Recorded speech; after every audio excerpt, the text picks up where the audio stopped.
thank you for applying for this position. I've just got a couple of questions I'd like to go through with you, if that's okay. Yeah. All right.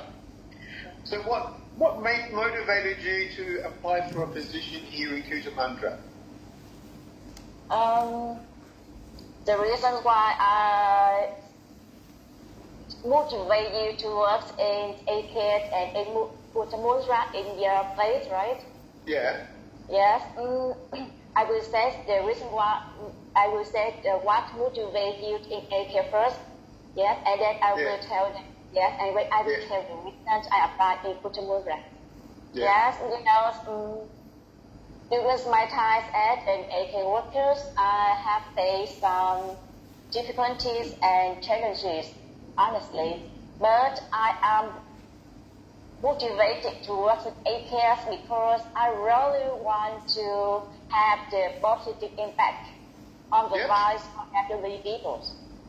Yes, and working in ACAS sectors give me the opportunities to improve the life of elderly people by providing companionship, assistance with their daily tasks, or I making sure they feel valued.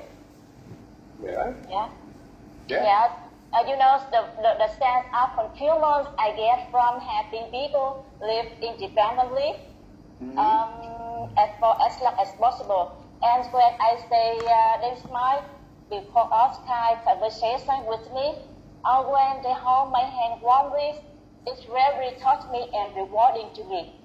That is the reason why, under many challenges and difficulties, I'm still working in ACAS sectors.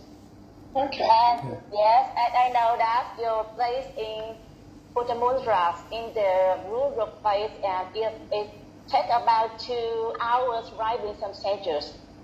Yes. So I know that most of the facilities in the rural place because it is the fresh air flow and quiet for elderly, and have the beautiful life for them. So that is the reason why I choose work in ACAS sectors and choose to live and work in Cootamundra and in their facilities. Rose, are you familiar with the expression person-centered care? Yes, I also know about the person-centered care. All the terms person-centered care is defined with 4 principles. The first is personalized. The second is coordinated. And the third is enabling. And the last one is the people is treated with dignity, respect, and compassion, as well as maintain their confidentialities. And in other ways, being person-centered is about focusing the care of the needs of every individual. Yes. Make sure that the reference, the elderly reference, needs and value guide clinical decision, and ensure that providing care that is respectful enough and responsive to them. Yes, that is my little knowledge about person-centered care. So how would you go about that if you were to practice that, and someone? How would you do that in your daily work? How would you apply those principles? It means what should I do when I say like I play on the floor? Yeah. Yes. During my time as an ACAS worker, I was trained how to deal with emergencies, situations, medical. And I also encountered some experience when my residents had a sudden point. So at that time, work with my quickly and effectively respond contribute to the positive outcome from my residents. And come back to these situations when I see a resident lay on the floor. I will stay calm and I will quickly assess the area surrounding. If there is any water or sharp objects or electrical cord on the floor, As after making sure that the area is safe, I will quickly approach to my resident and checking their residence conditions and immediately call for emergency help. Yes, and in case if the resident is unconscious, don't have pulse and don't have pulse, I will immediately start CPR with custody check the resident before giving to secure street. Until I still do it until the medical arrives or when the resident is revived again. Sure. Yeah. And in case the resident is conscious, I will observe the symptom. Maybe they have a symptom of stroke. Yes, I will start leveling elbow on the one side, and I will remove the obstacle in their mouth first. That I always reassuring them and keeping calm as long as possible. And the way I also check if there is any injury like cuts, swelling, bruises, or broken bones. And the best way is don't move the resident in any ways by myself. And it is dangerous and get the situation get worse. And after the medical advice arrive to support the elderly, I will make sure the area is clear by removing obstacles around it, if any. To make sure that the area is free to prevent further attention and create a favorable condition for transportation to the elderly to hospital as well. Okay. And after that, I will speak the initial report at facilities report procedures to my resident receive the medical attention from this. As I also take the care of the next out witnesses who may be able to give useful information about incidents. That's what I do in my facility. I have my procedure is the same in their procedures. Yeah. So when do you use electronic documentation or paper? Honestly, sir, it's my facility just have paper, medical records. First, I am good at using computers. If your facility have the analytical medical records, I am eager to learn and get comfortable with it quickly. Yeah. So just on documentation, Pearl, what's so important about the documentation of things like incidents and what's happening with the residents? Accurate and timely and clear documentation is so important. You want to ask me about the documentation when incident happened? Yes. No, why is documentation so important? As I said before, accurate, clear, and timely documentation is so important because it helps to track everything that happened at work. And chaos documentations prevent mistakes and easily for people follow the rules. And documentation is also an effective communication link for my co-worker and other type of caregiver like nurse or physical therapists create the best and individual care plans for each resident. So documentation is so important. Very good. Are you familiar with, in Australia we have these things called aged care standards that relate to what the government expects us to provide to the residents. Are you familiar with those at all? So aged care standards, I know, but aged care standards is introduced by Australian government to improve the quality of care as well as protect the rights of elderly people. And this standard comply to all care services, include residential care and home care too. And I know that there are 8 standards in a care sector, like the people is treated with dignity, respect, and compassion, and Yes, and they can get clinical and personal care that is set and right for them. Yep. Yes, So part of a lot of this, and you've spoken about it, is assessment.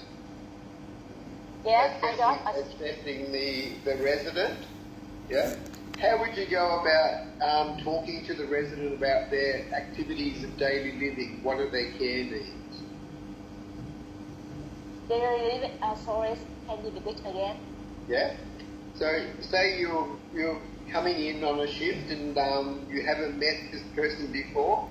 How would you go about talking to them about what do they need you to do? What about their care needs?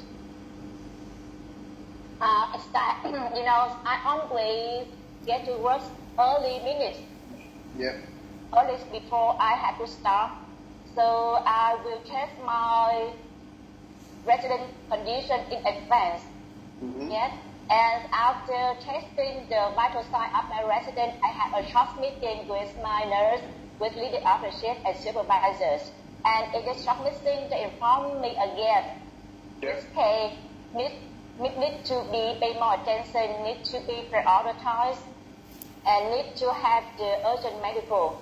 From that, I will again place my working day for every individual. Yeah.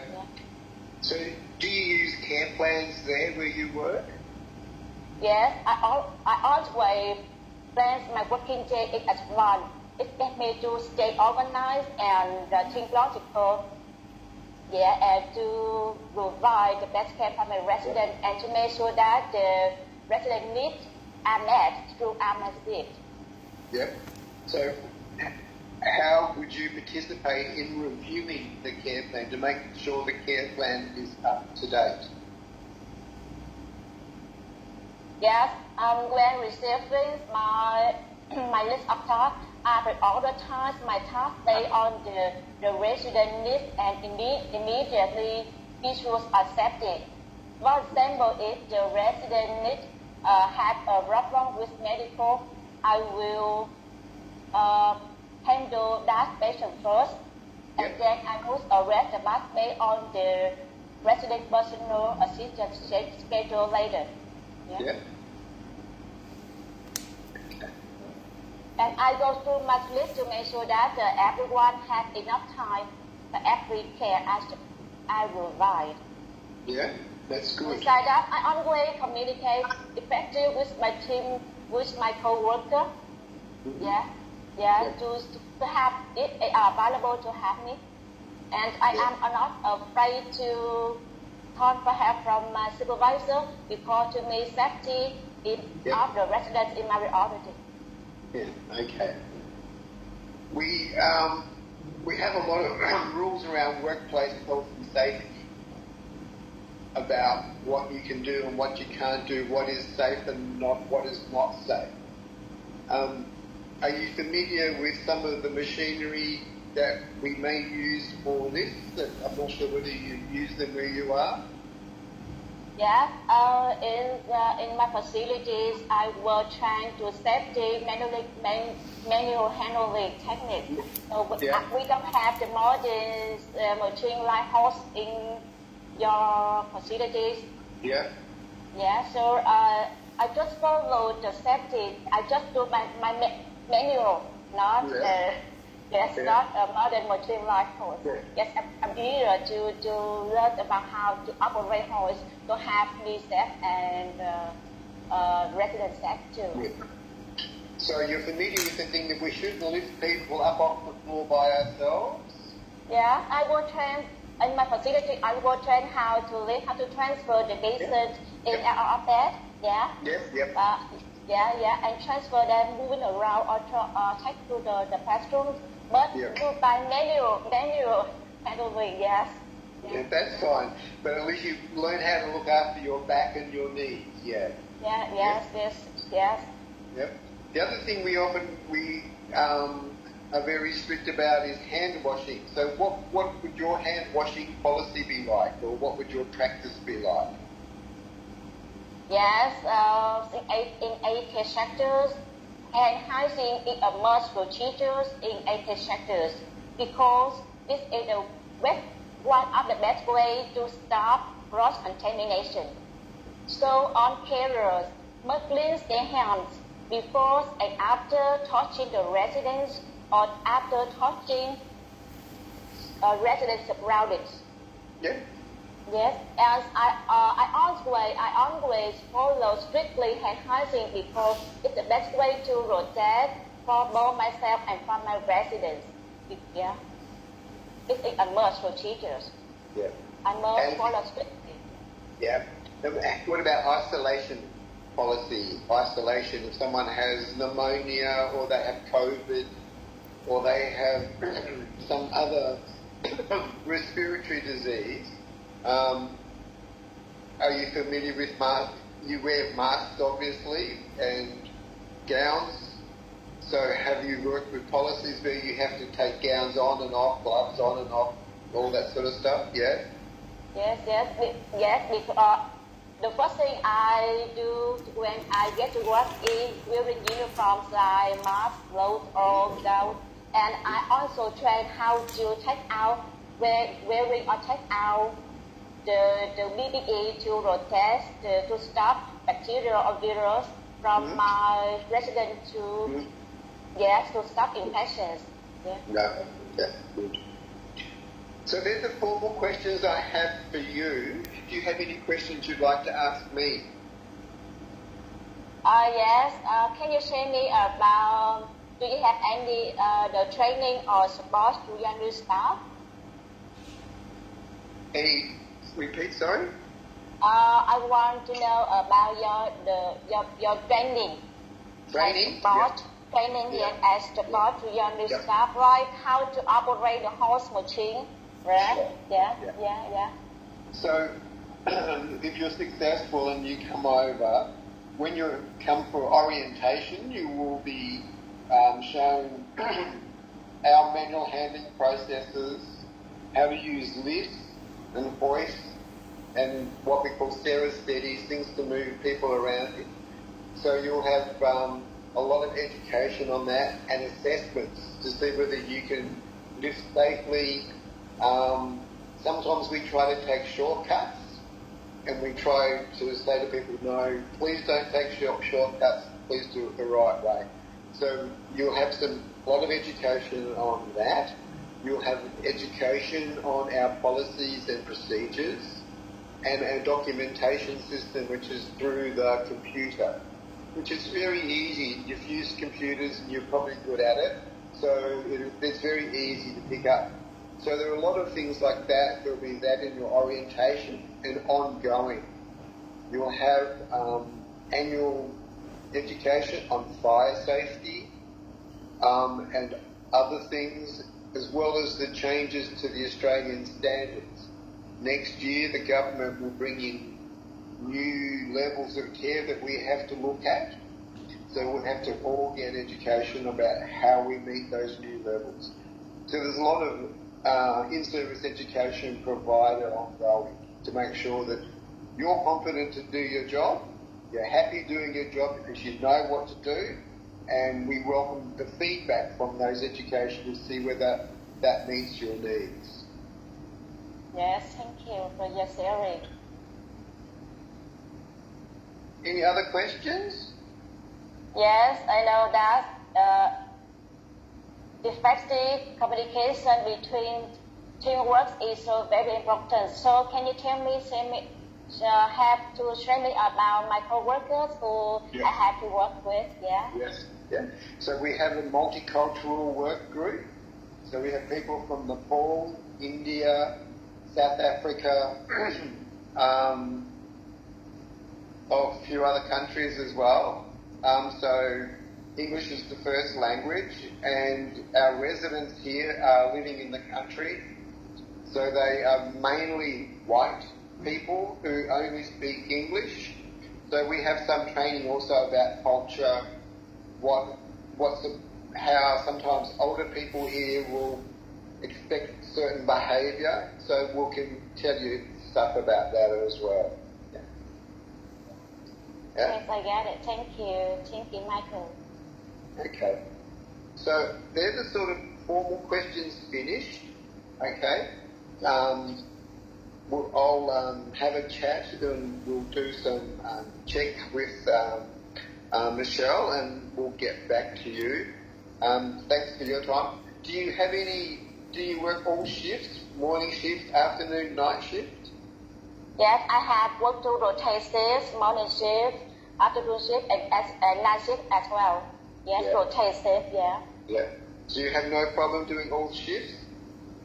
Yes, it's not problem to me because my husband supports me about the time, take good care of my children, so I just do my best at work and be happy at home. So everything is okay to me until now. Yeah. Okay. All right. Well, that's our formal questions over. If I have some more questions for you, I'll contact Michelle. All right. Thank you, Pearl, very much for your time this morning. Thank you, Rose.